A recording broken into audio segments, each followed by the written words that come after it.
Chapter 6 The Heads of Langwidere.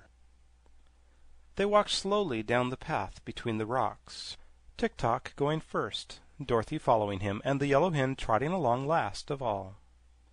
At the foot of the path the copper man leaned down and tossed aside with ease the rocks that encumbered the way. Then he turned to Dorothy and said, "Let me carry your dinner pail." She placed it in his right hand at once, and the copper fingers closed firmly over the stout handle. Then the little procession marched out upon the level sands.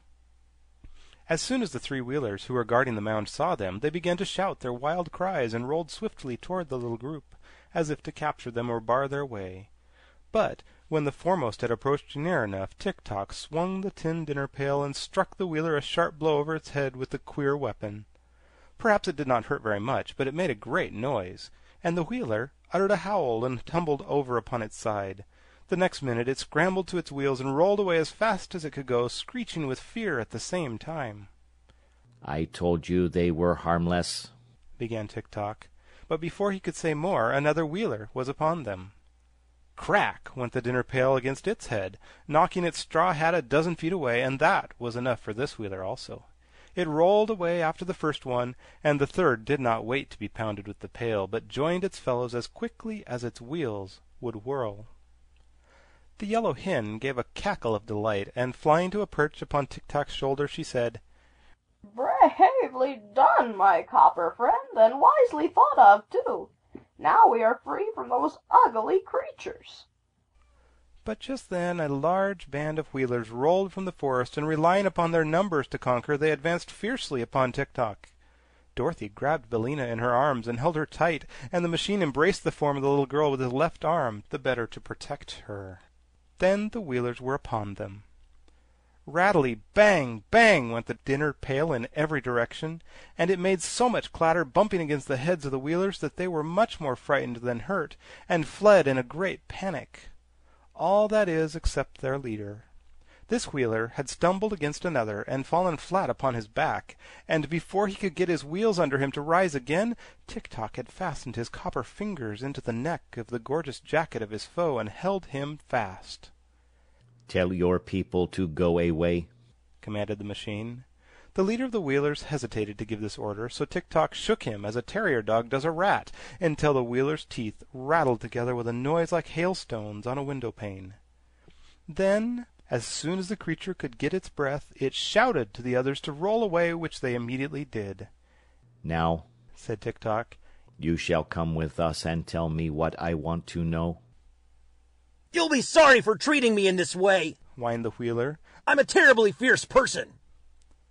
"As for that," answered Tik-Tok, "I am only a machine and cannot feel sorrow or joy, no matter what happens. But you are wrong to think yourself terrible or fierce." "Why so?" asked the wheeler. "Because no one else thinks as you do. Your wheels make you helpless to injure anyone, for you have no fists and cannot scratch or even pull hair, nor have you any feet to kick with. All you can do is yell and shout, and that does not hurt any one at all." The wheeler burst into a flood of tears, to Dorothy's great surprise. "Now I and my people are ruined forever," he sobbed. "for you have discovered our secret. Being so helpless, our only hope is to make people afraid of us, by pretending we are very fierce and terrible, and writing in the sand warnings to beware the wheelers.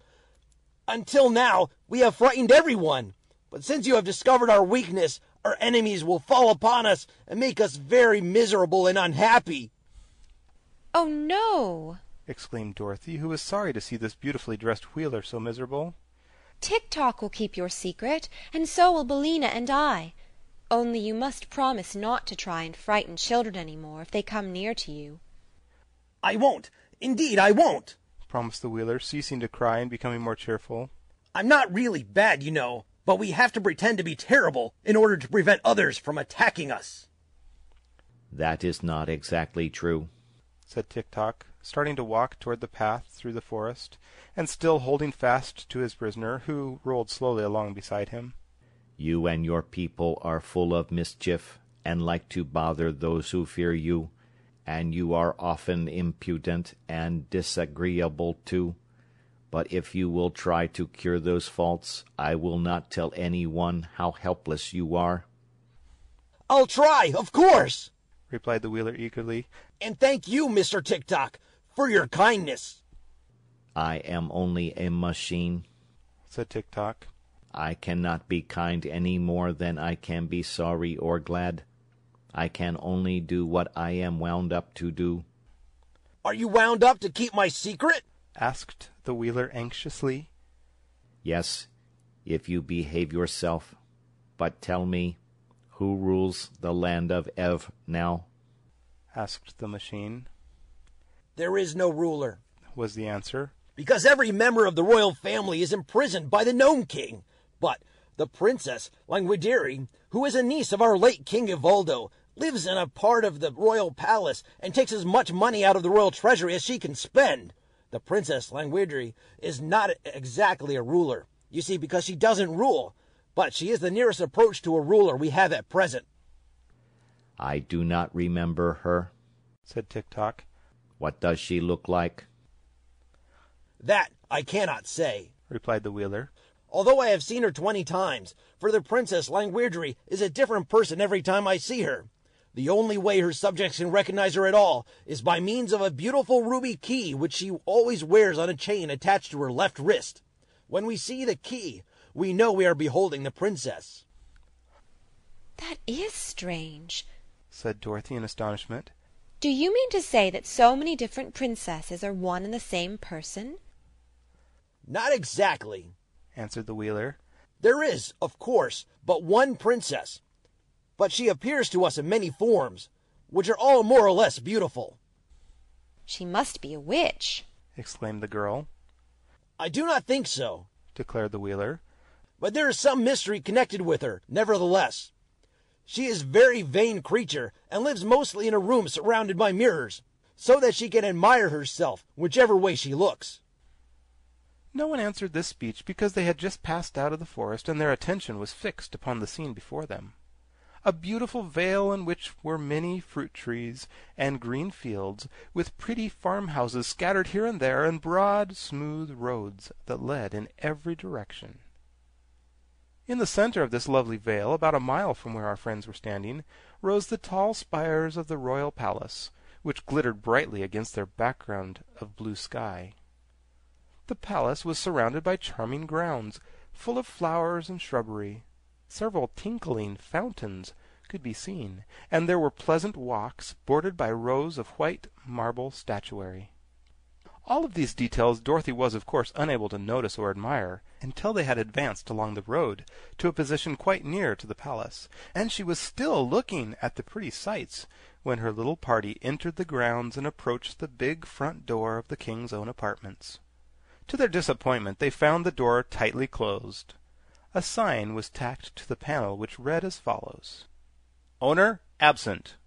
Please knock at the third door in the left wing." "Now," said Tick-Tock to the captive Wheeler, "you must show us the way to the left wing."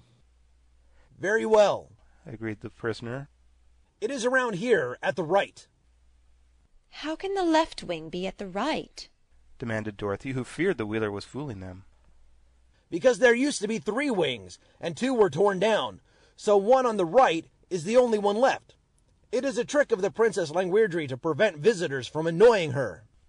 Then the captive led them around to the wing, after which the machine man, having no further use for the Wheeler, permitted him to depart and rejoin his fellows. He immediately rolled away at a great pace and was soon lost to sight. Tick-Tock now counted the doors in the wing and knocked loudly upon the third one. It was opened by a little maid in a cap trimmed with gay ribbons, who bowed respectfully and asked, "What do you wish, good people?" "Are you the Princess Langwidere?" asked Dorothy.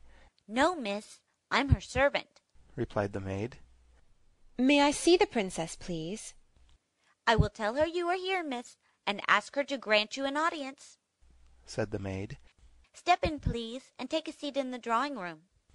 So Dorothy walked in, followed closely by the machine. But as the yellow hen tried to enter after them, the little maid cried, "Shoo!" and flapped her apron in Billina's face. Show yourself, retorted the hen, drawing back in anger and ruffling up her feathers. Haven't you any better manners than that? Oh, do you talk? Inquired the maid, evidently surprised. Can't you hear me? Snapped Billina. Drop that apron and get out of the doorway so that I may enter with my friends. The princess won't like it, said the maid, hesitating. I don't care whether she likes it or not, replied Billina, and fluttering her wings with a loud noise, she flew straight at the maid's face. The little servant at once ducked her head, and the hen reached Dorothy's side in safety. Very well, sighed the maid. If you are all ruined because of this obstinate hen, don't blame me for it. It isn't safe to annoy the Princess Langwidere. Tell her we are waiting, if you please, Dorothy requested with dignity. Billina is my friend, and must go wherever I go. Without more words, the maid led them to a richly furnished drawing-room, lighted with subdued rainbow tints that came in through the beautiful stained-glass windows. Remain here, she said. What name shall I give the princess? I am Dorothy Gale of Kansas, replied the child. And this gentleman is a machine named Tick-Tock, and the yellow hen is my friend Billina. The little servant bowed and withdrew, going through several passages and mounting 2 marble stairways before she came to the apartments occupied by her mistress. Princess Langwidere's sitting-room was panelled with great mirrors, which reached from the ceiling to the floor. Also the ceiling was composed of mirrors, and the floor was of polished silver, that reflected every object upon it. So when Langwidere sat in her easy-chair and played soft melodies upon her mandolin, her form was mirrored hundreds of times in walls and ceiling and floor, and whichever way the lady turned her head, she could see and admire her own features. This she loved to do, and, just as the maid entered, was saying to herself, "This head with the auburn hair and hazel eyes is quite attractive. I must wear it more often than I have done of late, although it may not be the best of my collection." You have company, your highness. "Who is it?" asked Langwidere, yawning. Dorothy Gale of Kansas, Mr. Tick-Tock, and Billina, answered the maid. "What a queer lot of names," murmured the princess, beginning to be a little interested. "What are they like? Is Dorothy Gale of Kansas pretty?" She might be called so, the maid replied. "And is Mr. Tick-Tock attractive?" continued the princess. That I cannot say, your highness, but he seems very bright. Will your gracious highness see them? "Oh, I may as well, Nanda, but I am tired admiring this head, and if my visitor has any claim to beauty, I must take care that she does not surpass me. So I will go to my cabinet and change it to number 17, which I think is my best appearance, don't you?" Your number 17 is exceedingly beautiful, answered Nanda, with another bow. Again the princess yawned. Then she said, "Help me to rise." So the maid assisted her to gain her feet, although Langwidere was the stronger of the two, and then the princess slowly walked across the silver floor to her cabinet, leaning heavily at every step upon Nanda's arm. Now I must explain to you that the Princess Langwidere had 30 heads, as many as there are days in the month, but of course she could only wear one of them at a time, because she had but one neck. These heads were kept in what she called her cabinet, which was a beautiful dressing-room that lay just between Langwidere's sleeping-chamber and the mirrored sitting-room. Each head was in a separate cupboard lined with velvet. The cupboards ran all around the sides of the dressing-room, and had elaborately carved doors with gold numbers on the outside and jeweled framed mirrors on the inside of them.